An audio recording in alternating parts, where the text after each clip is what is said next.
I am Penelope, author of epic fantasy and paranormal romance, and welcome to my imaginary friends, a look behind the scenes of an author mapping the worlds in my head and making them a reality. Hello friends, today is Monday, February 24th, 2020, and this is episode 56 of my imaginary friends. I'm Leslie. I have a sick kitten this morning. And I'm also recording the podcast late because of this week's best thing, which was the KT Literary Retreat that I just returned from last night. It was in Austin, Texas. So my agent is Sarah Megabo with KT Literary, and about every 18 months or so, the whole agency has a retreat. So there are 5 agents, and I think they have a total of 110 odd clients. Of course, not everyone comes. There are about 35 clients there at the retreat. Thursday to Sunday. It's a different place each time, and they try for a different time of year so that the maximum amount of people can come. And it is always wonderful. I had a great time this time. I had gone last time when it was in Phoenix. And yeah, it's really nice to meet a lot of the other clients of your agent and with the other clients at the agency from other agents. And so we talked with them. There was some presentations and information, and then a lot of free writing time and networking time, things like that. So it's a great benefit of being with this agency. I think that I don't know how many other literary agencies do things like this with their clients, but I really enjoy it, and everybody who goes has a wonderful time and love it. And so I hope that I can go again next time in about a year and a half, wherever that will be. One of the suggestions that I made for next time is that we should have a dance party. I think that every conference or event should have some kind of dance party at the end. I think it's a good way to top off an event. So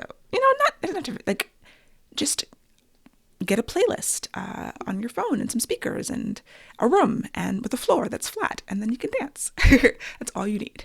So it doesn't have to be complicated. Yes, more craft stuff and, other enriching and educational opportunities. But I think networking is really cool, but I think people network best while dancing. That's just my own personal opinion. I have this kitten here who has, I don't know what he's got. He's got drunken kitty syndrome. He's been just under the weather and wobbling around. And so I'm trying to keep him from falling down the steps or otherwise getting into trouble. So Stokely is the sick kitten because he's the kitten. Sterling, our older cat, has been very sweet to him, has been just coming up to him, nosing him, licking him. The dogs are, animals can sense when we're sick, when one of them is sick, and they all kind of converge and try to help in the limited ways they have available to them, which is basically licking and being close. So I'm trying to keep kitten close for a while. And we'll see if we need to take him to the vet if he doesn't get better soon. Writing update. I'm feeling my way through the end of the story, working on Requiem of Silence, Earthsinger Chronicles Book 4. And it's going. It's starts and stops, just like I've been saying. I feel like I've been saying the same thing for weeks. But so there were several people who were local to me at the retreat, and I ended up being on the plane going to and from Austin with Pintip Dunn, who is a fabulous author, Rito Award winner, New York Times bestselling author of YA. And so we got to the airport super early on the way back, and we were doing writing sprints because we're both on deadline. We both our books are due at a similar time, early April. So we were writing in the airport, and I did get some writing done at the retreat, which was great. Probably not as much as I would have wanted, but it's never as much as I would want. So I don't know. I should adjust my expectations to reality at some point. Like I'm ever going to do that. But yes. And shout out to Pintip. Unfortunately, she lost her grandmother, and she found out while at the retreat. And so, there were people going through personal issues there, but she ended up staying and just trying to support her and distract her if needed and let her cry if needed. And so my condolences definitely to her and her family, because I know exactly how difficult that is. I don't have any living grandparents. And, I lost my father. And there's nothing that, there's nothing you can do. We kind of talked about that. Like when people are going through grief, like literally the only thing you really can say is I'm sorry, and I'm so sorry for your loss. Another really good friend of mine lost her grandmother last week. It's always kind of awkward. Like, I think most of us, if you're an adult, you have lost someone most likely, and there's just nothing anybody can do or say to make anything better. But knowing that care is there, I mean, I don't know. I think it's worth something, Not so specifically. We were talking about not trying to say it more, like the whole "they're in a better place" thing is not helpful to many people. I mean, I know it comes from a helpful place, but often it is just not what someone wants to hear. I told the story that when my father passed away, I was dating this guy, and one of the only things, what I remember him saying is that either he's in a better place or it's all happening for a reason. And I immediately broke up with him because that was not what I needed to hear at that time at all. I kind of just limited it to, I'm sorry, my condolences. I'm in an agnostic period of life, so I can't really offer prayers at this point. But there are days when I feel like I can offer prayers. So, it's sort of a moving target, or I don't know. People's love and care does penetrate, and I don't know how much good it does, but I think it's best to keep it simple and not try to say too much. That's the only thing I can add. In other news, I've been thinking a lot about burnout, and at one point I thought that I was burnt out. And then I just sat down and pushed myself to write, and I wasn't quite burnt out, but always at the end of the book, I'm sort of flirting with burnout, and I feel like I'm just skating on the edge. I have a lot more left to go, and pacing myself and trying to be realistic with the schedule so that I don't just collapse, so that I retain my creative spark, so that I can actually finish this book strong. All of these things constantly on my mind. And so in that Burnout book that I can't remember the authors, but I will link to it again. I read the first half and really enjoyed it. The second half got kind of weird, but they talked about exercise being really important for releasing stress and dealing with burnout. And so I did actually go to the gym twice while I was on the retreat, which I'm very proud of. Because sometimes, you'll pack your gym clothes and you'll intend to go to the hotel gym and you never will. But I was also very fortunate that my roommate went to the gym with me. So accountability partners is key. And my roommate, again, was Angelina M. Lopez. And I talked about how much I loved her book to her face, which is always like embarrassing but nice. Like, as an author, if someone like gushes about your book, you're like, okay, thank you, and then embarrassed, but it really does make you feel good. So I was glad I was able to honestly be like, I loved it. And I told her, like, if I didn't like it, I wouldn't say anything. So I'm not going to lie to people about their books. The other thing that I did that had been on my list for a long time is I started to create a database of my publications. So I didn't want to do just a spreadsheet because it's a little bit more complicated. And since I'm a web developer and I have experience with database design, I flirted with the idea of doing like a real database application, but that's insane. I didn't need all of that, but you sort of do need a little bit of a relational database. And I'm not going to go into that. If you don't know what that means, forgive me for even mentioning it. But it's just a little bit more complicated than a straight up spreadsheet. So I used a program called Notion, which is free, which I actually use anyway for notes. And I have several note-taking apps, and which can complicate things when I have notes in different places. But Notion is, I'm thinking of using it to replace Evernote, because Evernote used to be the free version you used to be able to have on every device. Then they changed it so you can only have it on 2 devices. And I have lots of notes in Evernote.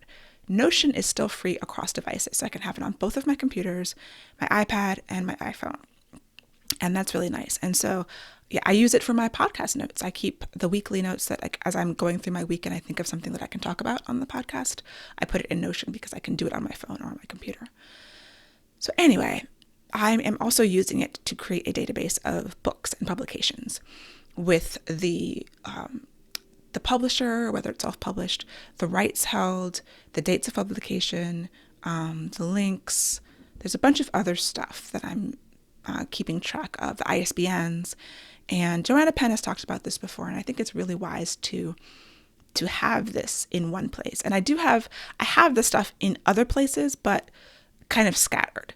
And so things like, okay, Macmillan has worldwide rights to the ebook and print, and then Macmillan Audio has the audiobook rights. And then for the novellas, they're self-published in ebook and print, but Audible has the audio rights and things like that. And then also which retailers are my self-published things on and which distributors, because I use Draft to Digital, Publish Drive, and I go direct to Amazon.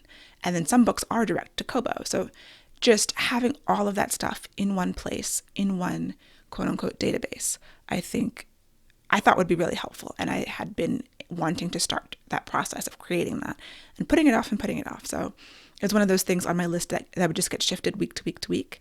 And I finally got started on it. And it was way easier than I thought it was going to be. So I would encourage any published authors to have something like this, because it's just good record keeping. Like when, if I change a price, like if I wanted to go free on something and I forgot that I had the book on Publish Drive and Draft to Digital, I just think that having that recorded in a place is good. And so I might do a tutorial or like a special video on how I'm putting that together for any authors who might want to have something similar.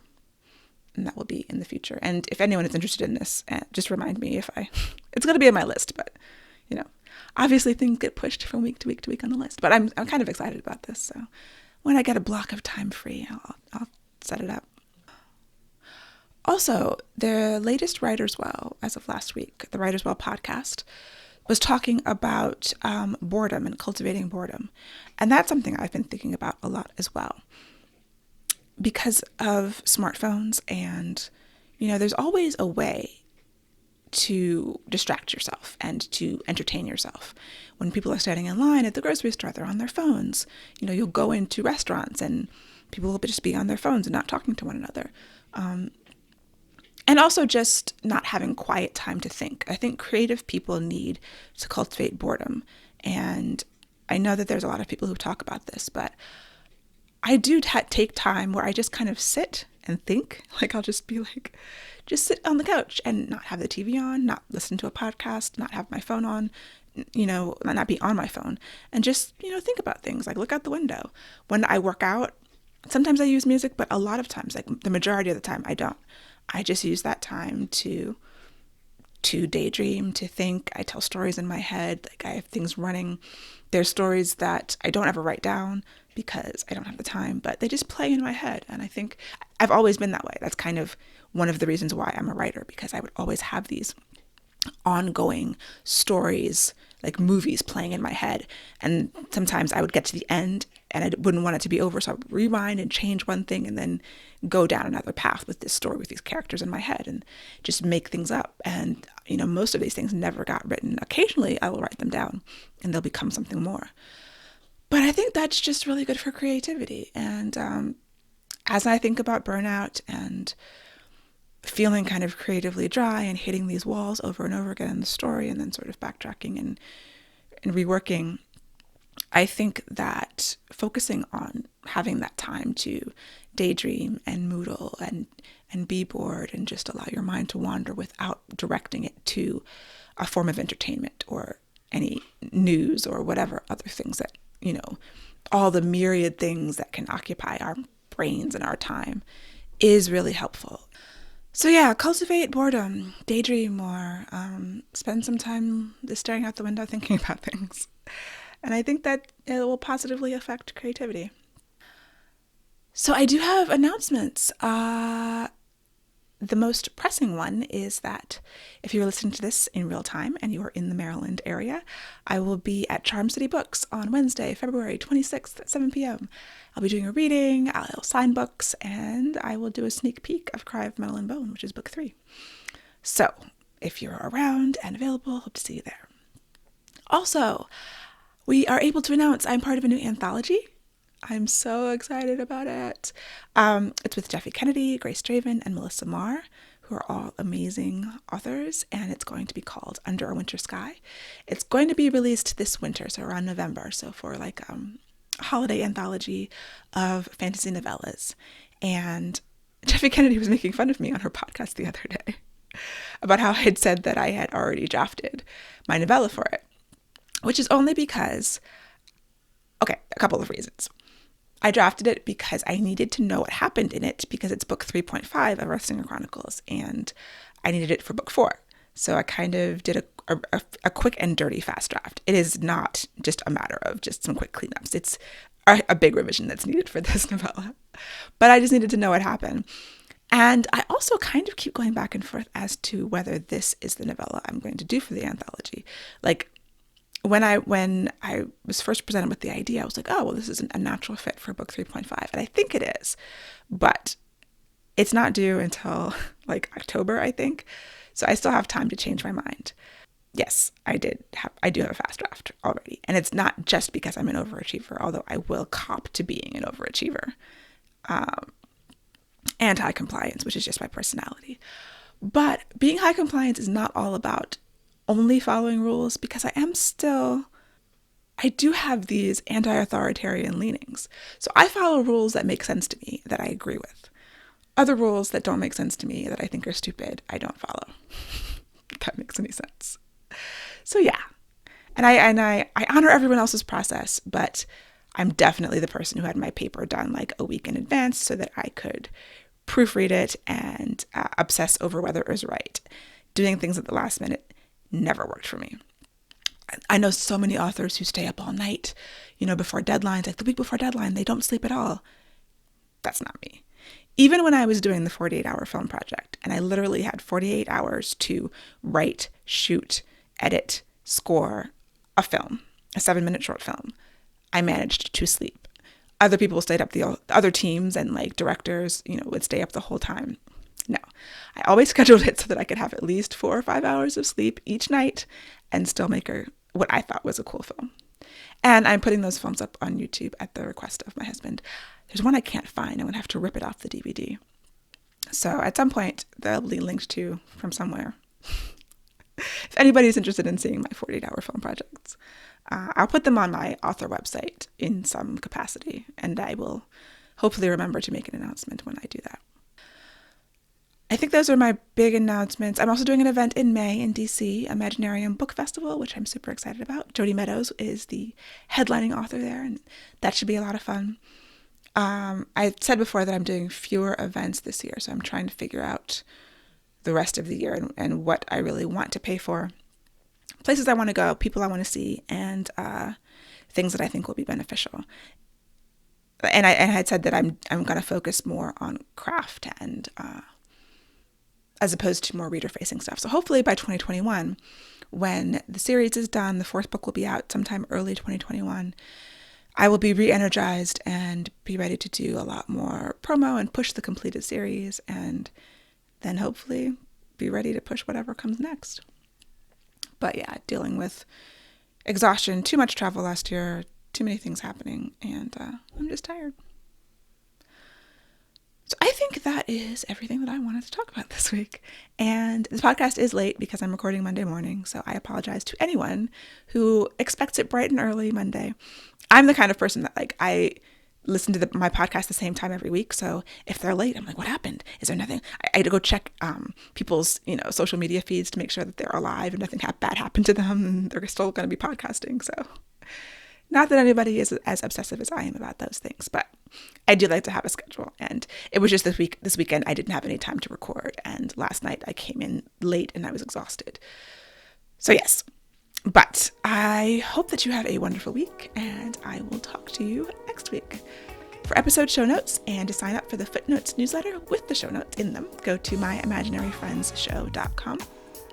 Subscribe wherever you get your podcasts, and if you're a visual learner, check out the video episodes on YouTube. I would love a rating or review to help support the show. And My Imaginary Friends is part of the Frolic Podcast Network.